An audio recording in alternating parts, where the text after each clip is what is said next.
Bienvenidos y bienvenidas a Comunidad, un podcast de la Universidad La Salle Pachuca, donde las historias de alumnos, docentes y colaboradores cobran vida. Historias de esfuerzo, aprendizaje y crecimiento compartido. Escucha y descubre cómo juntos construiremos nuestra comunidad.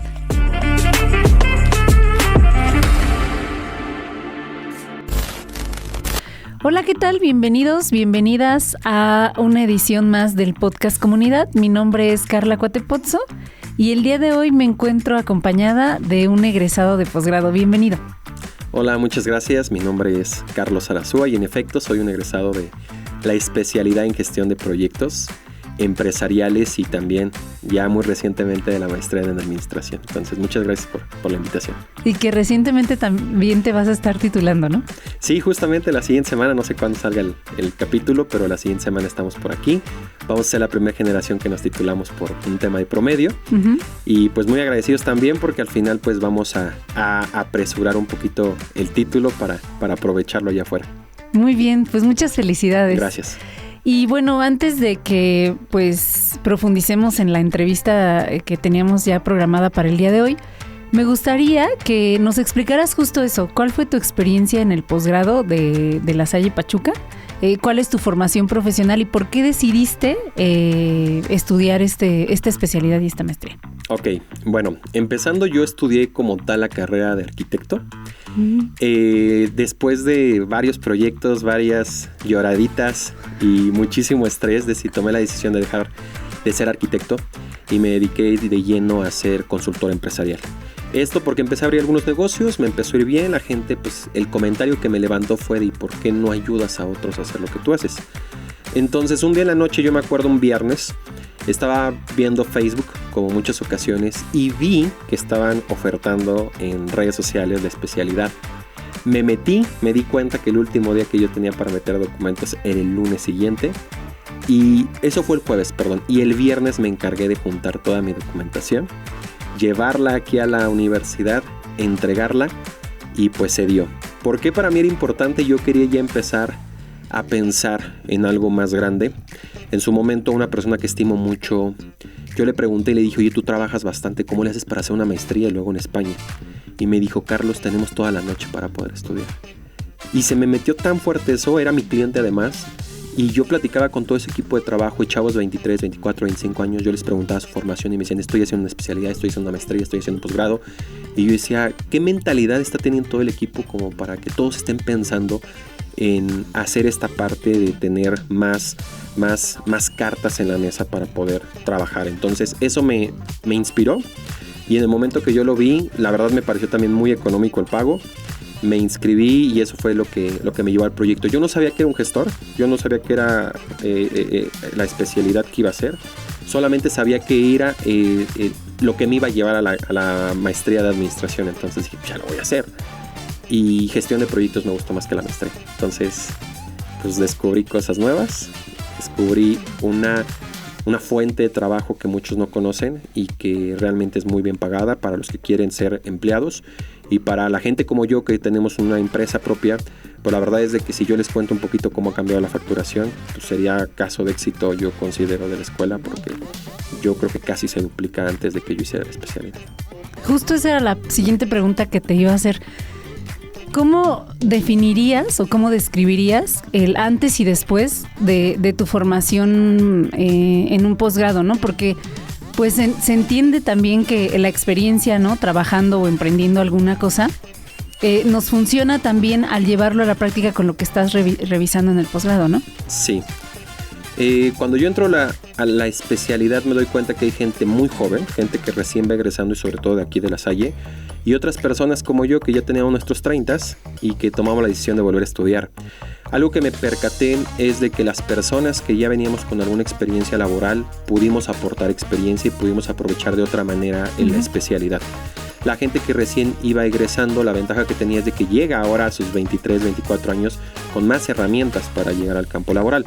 ¿Cuál fue la diferencia? En primera instancia, poder ver otro modelo de educación. Yo vengo de escuela completamente pública, es muy buena, sin embargo, las dinámicas a veces hasta sociales son bastante diferentes. Los profesores con los que yo me encontré de este lado son personas, tengo 3, 4 profesores que admiro mucho y que sí digo, aquí se encuentra un poco la diferencia de tener que pagar una mensualidad en comparativa de hacerlo en el sector público, y que sí cambió por completo el panorama de cómo podía yo ver esa parte. Adicional a que también creo que sumó emocionalmente el volver a integrarme a un salón de clases, el tema de tener pues una dinámica diferente, ¿no? Yo ya llevo prácticamente unos 8 años pues solamente trabajando y existiendo y durmiendo, y tener ya unos fines de semana pues con una dinámica hasta social, pues creo que volví a integrar algo en mí que sumó mucho y que, repito, si yo pudiera hablar de facturación, que no es la idea, pero que sí es importante lo sepan, pues sí, prácticamente se duplicó. Oye, Carlos, y me gustaría que nos compartieras si siempre fue tu idea ser emprendedor. Siempre tuviste eso en el camino, o fue algo que se dio, o cómo fue que llegaste a ese punto. Yo iba a ser el mejor godín del mundo. Yo estaba empecinado por ser el mejor godín del mundo. Yo estudié arquitectura queriendo ser político. Dije, ¿dónde puedo hacer política donde no me ensucie mucho las manos y no cambie mi panorama de la política? Pues yendo a arquitectura, donde se me facilitaban las cosas. También hice política dentro de la escuela, me postulaba yo prácticamente para ser presidente de la sociedad de alumnos, etc. Y yo iba a ser el mejor empleado del mundo. Me voy a intercambio, estuve en 2014 en Brasil, en el MENO mundial me tocó irme a Brasil, y cambia por completo mi panorama de la vida, cambia por completo la forma de verlo. Quería yo libertad, y después de eso sí empleé. La autónoma me empleó desde que yo era estudiante, cuando vio que vendía algunos proyectos y cierta persona dijo, oigan, le estamos pagando por fuera, mejor tengamos este chamaco adentro, ¿no? Entonces trabajé 5 años para la autónoma, aprendí mucho. Yo siempre digo que fue una maestría pagada, porque me pagaban por aprender, porque sí también di mucho de mí. Pero en el momento que yo salgo de trabajar en la autónoma y me descubro como emprendedor, ahorita es lo que cuento mucho. En las mañanas yo paso en la bici 8:30 de la mañana, 7 de la mañana, enfrente de lo que era mi oficina, y digo, yo tendría que estar ahí, pero tomé la decisión de estar acá. Entonces cambió por completo. Yo sí sabía que tenía un sentido de liderazgo muy fuerte, pero yo lo veía desde el sector público. Pero cuando lo encuentro en el sector privado, pues ya no hay manera que vuelva a regresar. O sea, ya este es mi tema, ya esto es lo que me gusta, lo que me apasiona, y creo que tengo habilidad para ello. Entonces pues lo estoy explotando, pero lo descubrí en el camino, no fue otra cosa. Oye, pero también ser emprendedor y tomar esa decisión es de valientes, ¿no? O sea, sí entiendo que hay más libertad en algunas cosas, pero en otras también puede que, pues esta parte de la quincena, ¿no? De lo godín que mencionas, pues puede que sean otros caminos distintos, diferentes, pero a veces no salen como uno quisiera, ¿no? Y que justo tienes que picar piedra para que de repente ya puedas decir, mira, tengo mi empresa, o tengo estos clientes, ¿no? Ahora tengo muy claro cuál es el proceso. Y creo que eso es en mucho en lo que te ayuda la maestría, justamente en específicamente la especialidad. Actualmente voy a dar este adelanto que no he dicho en ninguna parte. Estoy escribiendo un libro. Y la primera parte del libro, para saber si van a leer mi libro o no, es explicarles todas las desventajas que tiene el emprendimiento. Y dentro de lo que tú mencionas, esta cuestión de la incertidumbre, o sea, las canas que tengo yo aquí al lado de mis 32, todo es de estrés de pues, el tema de mi negocio. Y toda esa parte es algo que no valoras hasta que estás dentro. La mayoría, el 83% de los emprendedores no superan el salario promedio que gana una persona en México. ¿Qué quiere decir? Que quizá les iría mejor siendo empleados que siendo emprendedores. Sin embargo, tomamos estas decisiones. Así que yo no considero que sea para todos. Esta frase de que todos deberían de emprender, a mí me parece una de las cosas más equívocas. Más bien hay que fortalecer un poco la figura del empleado y entender que forma una parte muy importante de las empresas para dejar de meritarlo. Sin embargo, en la especialidad, algo muy bonito que se dio, tuvimos profesores muy buenos, como Panchito. Panchito es un profesor increíble, el mejor que he tenido en mi vida. Y Panchito le dio mucha fortaleza a la parte de ser empleado y también la parte de ser patrón. Y cada uno, compañeros míos que están en empresas muy grandes, pues pudieron fortalecer con especialidad esto, y seguramente van a brincar a mejores puestos dentro de poco o ya los están brincando, y yo creo que a los que estamos emprendiendo pues nos dio más herramientas para poder hacer mejor lo que atendemos. Muy bien. Y bueno, también en esta parte que hablas de los negocios con los que cuentas, con los que has emprendido, sé que te dedicas a la generación de contenido. ¿Qué nos puedes compartir de esa experiencia? Mira, yo hago contenido desde el 2017, pero lo hacía por hobby. Tenía algo llamado Cafecito Emprendedor, que era invitar a gente a tomar un café y lo grabábamos y platicábamos. Normalmente yo estaba detrás de la cámara, no grabando, sino como dirección. Y personas que se sumaron a mí de manera gratuita empezaron a ellos ser los que platicaban con estas personas. A mí me nutrió bastante, tuve gente que estuvo en Shark Tank, tuve personas bastante interesantes. Por la pandemia lo terminé y yo soy de los creadores pandémicos. Yo soy de los que estaba en casa, no tenía tanto que hacer y me empecé a grabar enfrente de una cámara para compartir un mensaje. Mi queja ante TikTok específicamente era que eran puros bailes en ese entonces y puro contenido muy exótico. Uh-huh. Entonces empecé a compartir un poco de lo que yo sabía sobre negocios, empieza a subir los seguidores, llego como a los 30,000, me escribe una empresa llamada Compartamos Banco y me dice ¿cuánto me cobras por hacer un video? Yo no sabía nada, dije ¿cuánto me tardo? Hice cuentas y dije te cobro 500 pesos. Entonces me di cuenta que me había equivocado porque me dijeron quiero 10. Entonces esa fue mi primera campaña, 5,000 pesos por 10 videos. Quien se dedica a esto sabe que me supervieron la cara, pero pues así arrancamos. Y a razón de eso empecé a hacer más contenido de forma continua. Cuando empezaron a llegar más campañas, sobre todo de marcas como Amazon, de marcas como Santander, empecé a identificar que esto era un trabajo. Me lo tomé en serio, abrí oficinas, hoy tengo gente o equipo, apoyo, amigos editando. Anteriormente me hacían mis guiones, ya no, ya los hago completamente yo, pero descubrí que era un brazo muy fuerte para mi empresa. De ahí llega yo creo que el 80% de mis clientes. Y también pues tengo otro ingreso adicional que son campañas, que es el hecho de que mis redes sociales se monetizan. Uh-huh. Pero llega así, llega de la nada, llega compartiendo. A mí siempre me ha gustado hablar, siempre me ha gustado compartir lo que sé. Las personas dicen que debería dar clases, lo explico a veces de una manera muy sencilla. Y eso creo que hizo que pues, hoy sean más de 400,000 seguidores los que tengo en mis cuentas, ¿no? Pero más que el número ha sido el camino. Ha sido lo que he aprendido, la gente que he conocido, los creadores de contenido que de repente me cuentan sus historias y digo, wow. O que gente que yo le digo, güey, yo grabo un video diario y me editan diario. Y me dicen, yo hago 4. Y es como, ¿cuándo? Y me dicen, yo no tengo editor, los edito todo. Entonces me doy cuenta que hay gente que se dedica de lleno a eso.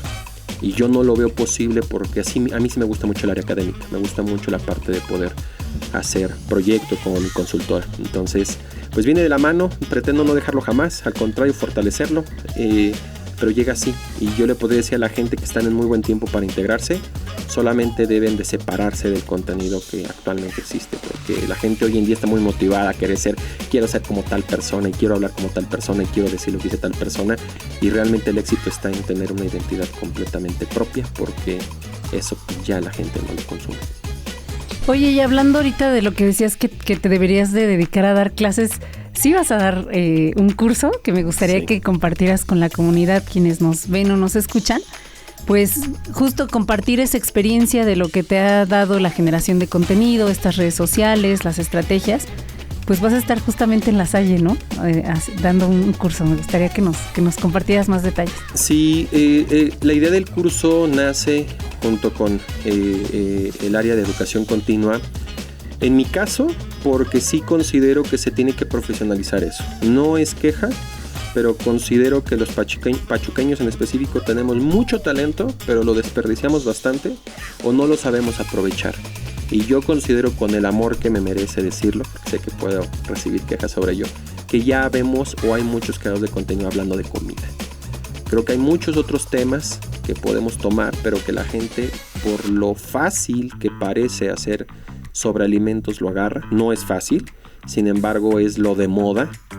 Y que debemos de profesionalizar un poco más esta labor, porque a mí me vendrán a decir 25 que yo no soy la persona correcta porque no tengo 1,000,000 de seguidores, pero yo he platicado con gente que tiene 1,000,000 de seguidores, creadores de contenido en eventos. He estado en eventos donde ha estado La Cotorrisa, he estado en eventos donde ha estado Oso Traba, creadores de contenido muy grandes, y que es muy curioso cómo tengo la capacidad de monetizar casi a la par económicamente que ellos, y por un tema solo de estrategia.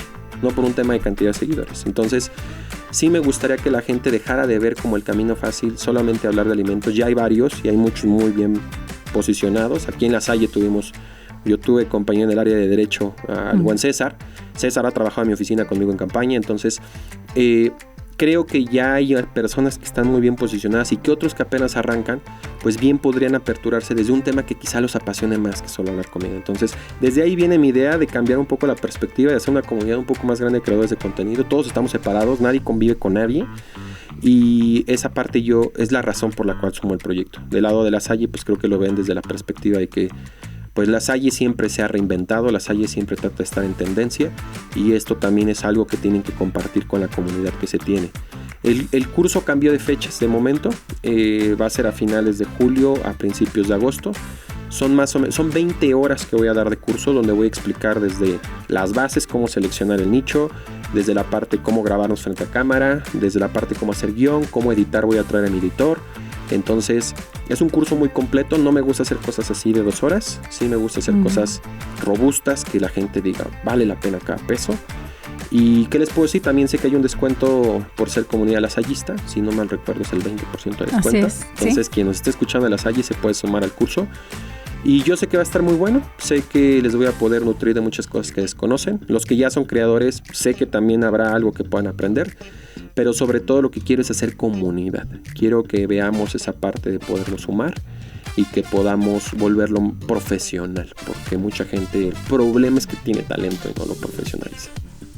Sí, sobre todo ahora con las herramientas de tecnología y comunicación con las que contamos, pues también abona mucho que nosotros sepamos hablar, que no nos pongamos nerviosos, que haya una estrategia, un guión, pues todo como un planteamiento, como tú dices, profesionalizarlo y que eso les funcione para llegar a su objetivo, ¿no? Me gustaría que compartieras tus redes sociales también para que quienes no te conozcan, pues que te puedan seguir. Y que nos dijeras, hablabas hace poco, o bueno, hace un momento, de la comida, ¿no? De que a lo mejor muchos nos vamos a hablar de eso o que pareciera como el camino fácil. Pero ¿tú qué estrategia empleas en tus redes sociales? ¿Qué es lo que produces? Bien. Bueno, primero mis redes sociales van a encontrar en todas partes como Carlos Arazúa, con Z ambas, y tengo un podcast en YouTube que se llama Constructora de Negocios Podcast. Ahora, respecto al tema de la estrategia, lo primero que vamos a ver en el curso es identificar dónde se encuentra el método de ingreso de cada uno de los nichos que vamos a platicar. El tema, por ejemplo, económico, es que muchos de los creadores en el tema de alimentos, que es el que estoy mencionando, es que se conforman con solo el regalo del alimento como parte de la colaboración.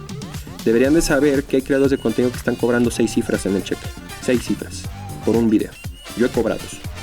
Entonces, lo que quiero cambiar es un poco esa mentalidad y hacerles saber a las marcas, hacerles saber a las empresas, hacerles saber a los negocios que la publicidad cuesta. Y que si poniendo el ejemplo de César cobra 5 pesos y la otra persona solo cobra 1, lo único que está afectando es al comercio interno entre nosotros. Entonces tenemos que ponerle un precio justo a esto, entendiendo que es como poner un espectacular, que el espectacular no se puede medir a cuánta gente llega, cuando acá sí, y acá podemos hasta revalorar nuestra factura a razón de eso, del alcance, que es algo que yo hago, y que le podamos primero brindar ese valor. Ahora, respecto al tema de estrategias, hay muchísimas estrategias. Hace poco estuve con el manual de Diego, que es un creador de contenido de Ciudad de México que está en la UNAM, bueno, terminó en la UNAM. Estábamos en un evento que nos invitó Clip y él me platicaba que cuando él quería asistir, comparto lo que él me dijo, cuando él quería que lo tomaran en cuenta para un proyecto, llámese el Mundial, él ya traía 6 meses hablando sobre fútbol.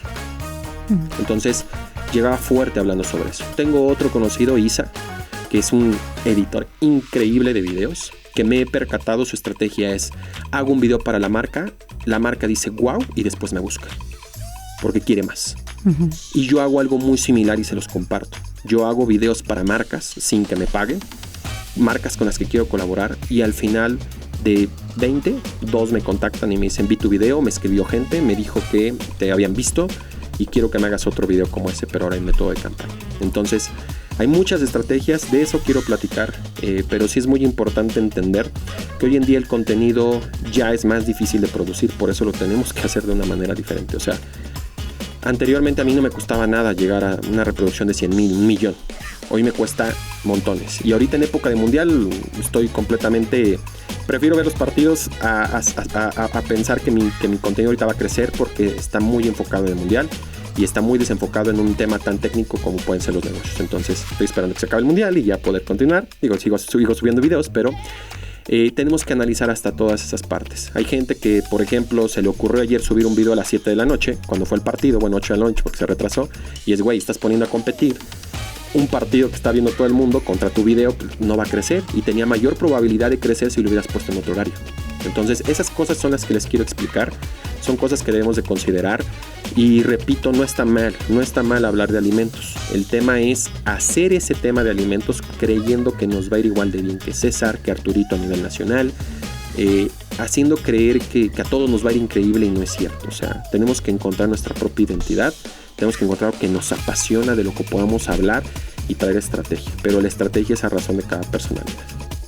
Muy bien, pues muchas gracias por compartir. Creo que es una probadita de lo que la gente que se inscriba al curso podría revisar contigo.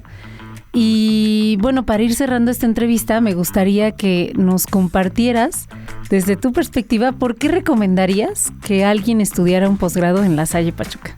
Ok, yo estudié en 3 universidades. En la Autónoma, en la Universidad de Sao Paulo, ahí en Campinas, o la Unicamp más bien, la Universidad de Campinas. La Universidad de Campinas en específico, el año en el que yo estuve, era la segunda universidad más grande y más importante a nivel Latinoamérica. O sea, por encima de la UNAM, por encima de TEC de Monterrey, por encima de la que me digas en México. Solamente le ganaba a la Universidad Católica de Chile en ese entonces. Sin embargo, tenía profesores que eran profesores alemanes, tenía profesores de muchos países. Mis clases eran de 3 horas y me las daban 2 profesores a la vez. Un profesor que daba cátedra y el otro que estaba revisando proyecto. Bueno, ese era el nivel de la universidad. La Autónoma tiene un gran nivel. La Autónoma tiene un poderío en el tema de infraestructura y más. Pero algo que yo encontré específico en La Salle, repito, fue una parte que dice aquí, comunidad. Encontré amigos que hoy sigo viendo, que estarán yendo a mi boda, personas que quiero seguir frecuentando y que a veces prefiero, y con mucho amor lo digo, sobre las personas quizá que conocen la universidad. La Salle tiene ese poderío. Si ahorita volteamos a ver aquí mismo el estudio, tenemos personas que o estudian en La Salle o le tienen un cariño muy grande, y esa parte de identidad es muy difícil de encontrar. Yo sabía que lo iba a encontrar aquí. Mis amigos que eran lasallistas por licenciatura, yo los veía con esa comunidad de amigos y me invitaban a sus eventos y decía, güey, ¿por qué no estoy en La Salle? Porque me gusta mucho su círculo de amigos. Y eso creo que es la primera instancia. Si tú lo quieres encontrar, porque la educación la vas a encontrar en internet, lo digo con mucho respeto, pero si tú lo que quieres es encontrar algo que te potencialice, siempre van a ser el tema de tus relaciones sociales, no solamente en la parte profesional, también en la parte personal. Y La Salle tiene eso muy bonito, encontrarte al rector en los pasillos y poderlo saludar, rectora, dependiendo en qué fecha estés, ¿no? Los mismos profesores que les hablas por su nombre, ¿no? Que no buscan esto de dime maestro, dime doctor. Todas esas partes yo son las que puedo decir La Salle las tiene y te hace sentir muy bien como en casa. Por eso quiero regresar el siguiente año a hacer otra especialidad. Y adicional a eso, ya si hablamos de la parte técnica, pues sí tiene muy buenos profesores. También tiene otros que tienen muchas áreas de oportunidad, como en cualquier universidad. Pero pues yo sí creo que estas personas que vienen a dar clases, de verdad te vienen a dar clases, de verdad vienes a aprender algo. Creo que los métodos que tienen de enseñanza son buenos, la misma plataforma es buena, no batallas, te queda claro cuál es la metodología que se ocupa. Cuesta trabajo al inicio cuando uno es lasallista, pero cuando ya te adecuas creo que todo sale muy bien. Entonces esas son las razones principales. Yo no quiero adornar nada que no tenga que adornar, la realidad es esa. Yo me la pasé increíble, me sentí muy mal cuando acabé. O sea, fue como ya se acabó este bonito ritual de venir viernes y sábado a poder hacer mi especialidad. Esa es otra gran ventaja, que se puede adecuar bastante bien a tus horarios, porque por eso entré aquí. Y yo creo que cuando eres lasallista, sea 1 año, 2 años o toda tu vida, voy a decir así, nunca dejas de ser lasallista. Así es, una vez lasallista, siempre lasallista. Sí. Y lo digo también con mucho respeto a mi universidad, la estimo bastante, me dio una oportunidad de crecimiento increíble trabajando, pero también pues no por eso puedes decir, no, yo soy exclusivamente esto, ¿no? Pues no es equipo de fútbol, es algo que se puede compartir y eso es lo bonito que tiene la Salle, ya una identidad muy fuerte. Pues muchas gracias, Carlos, por aceptar la invitación, por compartirnos todo lo que nos compartiste en esta entrevista. Nos da mucho gusto que hayas tenido una muy buena experiencia en el posgrado y por supuesto si quieres volver a estudiar otro posgrado, pues las puertas están abiertas. Hay que mencionar esta parte del subsidio, ¿no? La parte económica que estabas mencionando. Pues actualmente la universidad ha hecho un esfuerzo muy grande para poder llegar a más personas y que más personas tengan esas oportunidades de seguirse preparando, de seguir accediendo a través de la educación a un mejor trabajo, ¿no? A emprender el negocio o empresa que más les guste, pero sobre todo a hacer algo por nuestro contexto, ¿no? A transformar el mundo a través de lo que sé, poniendo al servicio de los demás pues todo lo que aprendí en La Salle, ¿no? Entonces, muchísimas gracias. También a quienes estén interesados en estudiar un posgrado en La Salle Pachuca, pues les invito a que visiten la página www.lasallep.edu.mx para que conozcan toda nuestra oferta educativa, también de educación continua, donde hay cursos, diplomados, etcétera. Y pues agradecerte, Carlos, por venir y no sé si quieras agregar algo más. No, pues muchas gracias a ustedes por la invitación. Creo que es una invitación que se iba a dar en algún momento por la buena relación que he tenido con la universidad. Y pues invitarlos de verdad a que puedan sumarse a esta universidad. Tiene cosas muy bellas y las cosas que todavía tienen como área de oportunidad creo que nos podemos sumar a mejorarlas. O sea, no nada más es venir a criticar, no es venir a aportar. ¿Y qué les puedo decir? Pues también síganme en redes, seguramente algo les va a servir de todo lo que comparto. Y también, si en dado caso alguien de la escuela quiere hacer servicio, prácticas o de algún otro lugar conmigo en el área de negocios, en el área de marketing, pues también bien recibidos en mi oficina. Pues ahí está la invitación y la oportunidad también. Muchísimas gracias. Y pues también complementar que este espacio justo es para conocer las historias de nuestros egresados, de nuestros alumnos, docentes, colaboradores, con la intención pues de que conozcan pues lo que se vive en La Salle, ¿no? Lo que se logra a través pues de formar parte de esta comunidad. Y pues muchísimas gracias. Nos escuchamos hasta la próxima. Gracias. Gracias por escuchar. Te esperamos en la siguiente transmisión, donde seguiremos construyendo una gran comunidad. Somos La Salle.